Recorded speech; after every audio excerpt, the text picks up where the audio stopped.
much more than you gave to me. So now I'm saving me, so you can have your peace while you run them streets. Don't forget to come and pick up your feelings. Don't leave no pieces. Happy Friday! Welcome back, and if you're new here, welcome to my channel. Today we're going to talk all about 5 quick tips on how to be productive during difficult times. If you've been anything like me, you have struggled. Before we get into those tips, I want to share with you, if you need a banger, if you need a vibe, if you need something to groove to this weekend, that song I was just listening to, you need to go check that out right after this video. I'll link it at the end and I'll share the information down in the description for you. But for me, helping me get into the productivity mode has been adding music into my life. So if you need something to groove out to move to help you get into that creative mindset, you gotta add this song to your playlist. Jasmine Sullivan, you would be proud. Those going through something, you need this in your life.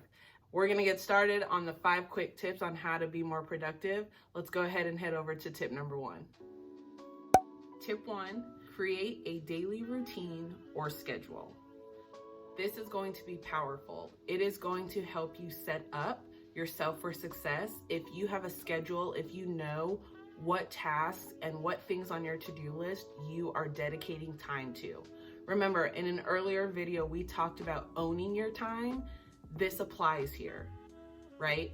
This applies to, yes, you are owning your time, but you're also dedicating time to projects that you know you want to get done.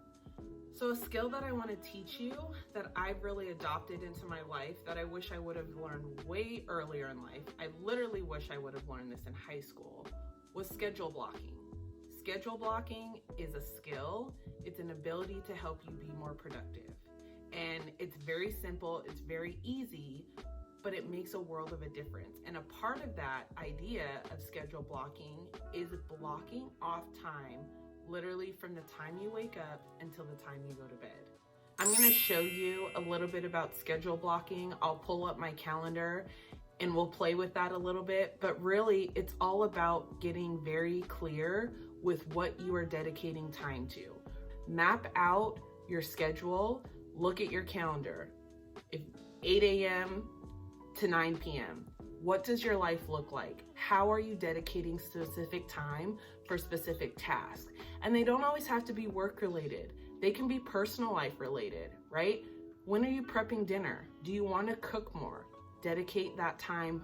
Literally put that block on your calendar. I use Google Calendar. I love it. It syncs to everything that I am using. So it's my phone, my laptop, my iPad. If I set my alerts up right, 10 minutes before the task, it will remind me that something is coming up. If you are cooking dinner and you set that block, set yourself a reminder to get ready to do that.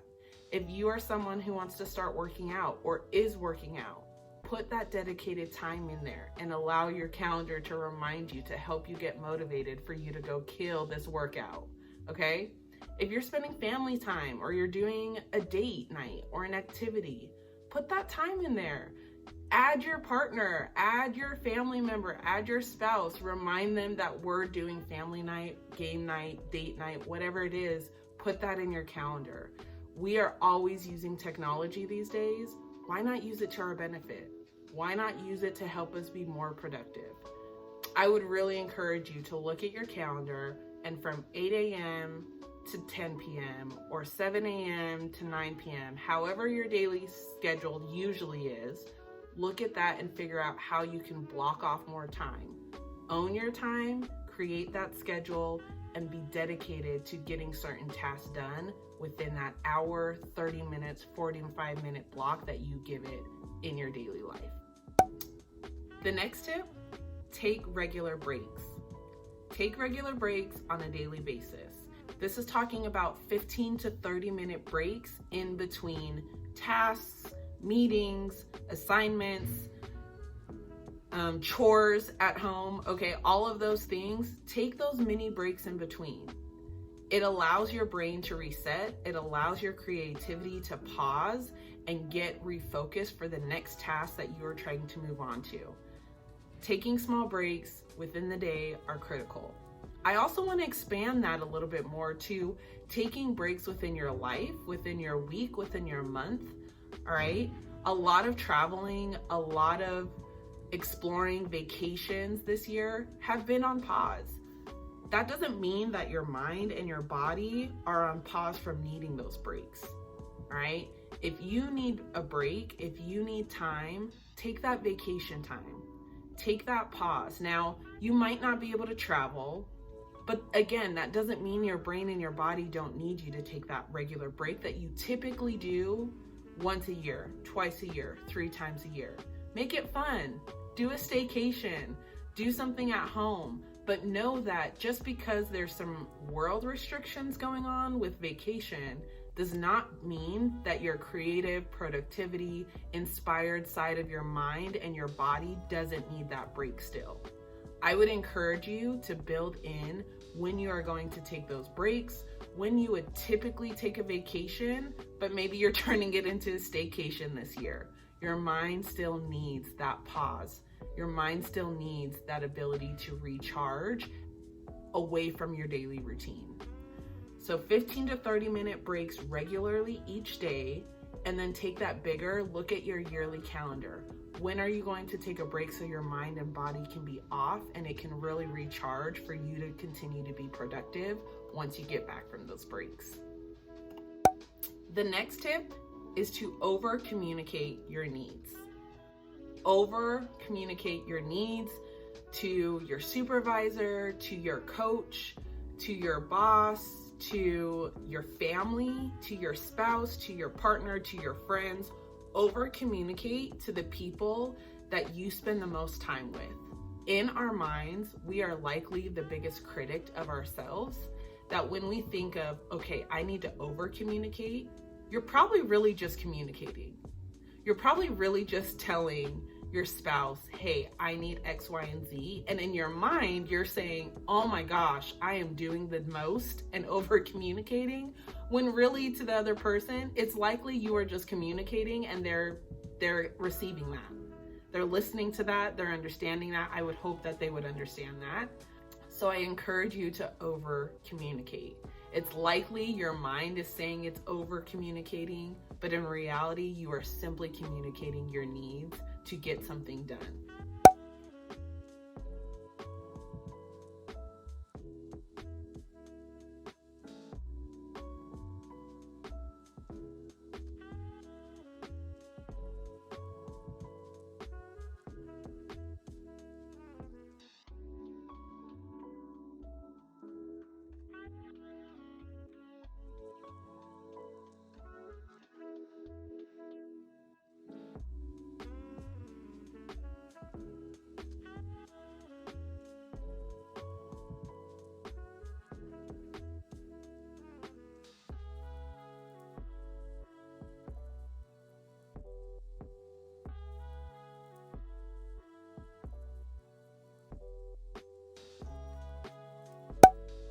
The next tip, give yourself grace and be kind to yourself.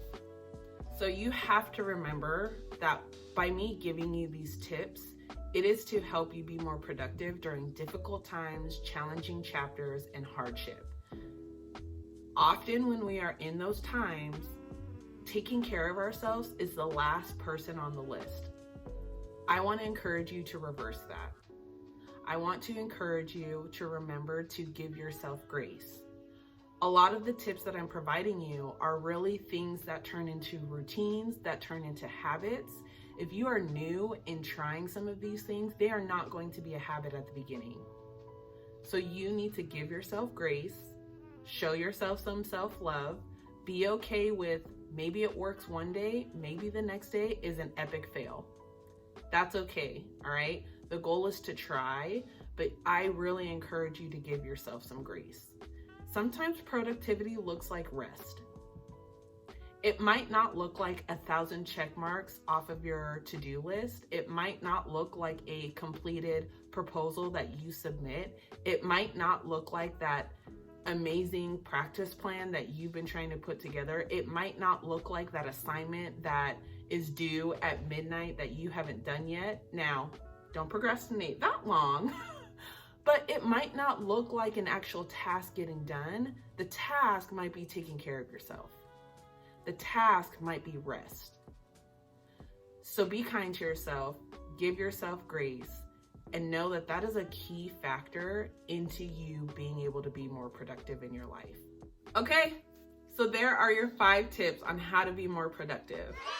I have learned those the hard way, through tears, through emotion, through missing a task, through not getting my workout done, through feeling unmotivated and uninspired by not completing things.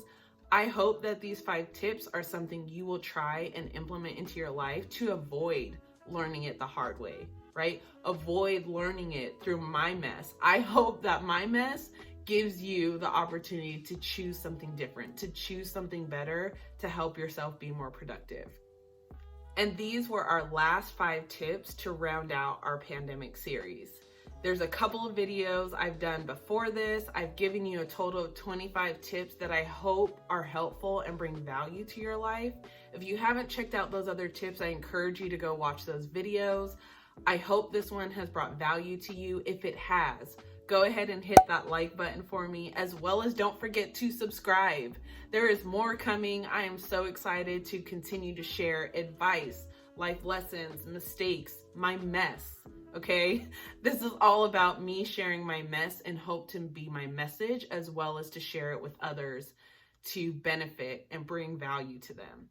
So keep watching, stay subscribed. I can't wait to bring you more content next week. And again, don't forget, you have to listen to this video. Go ahead and watch it, groove out, have a fabulous weekend, and I'll see you next week. You need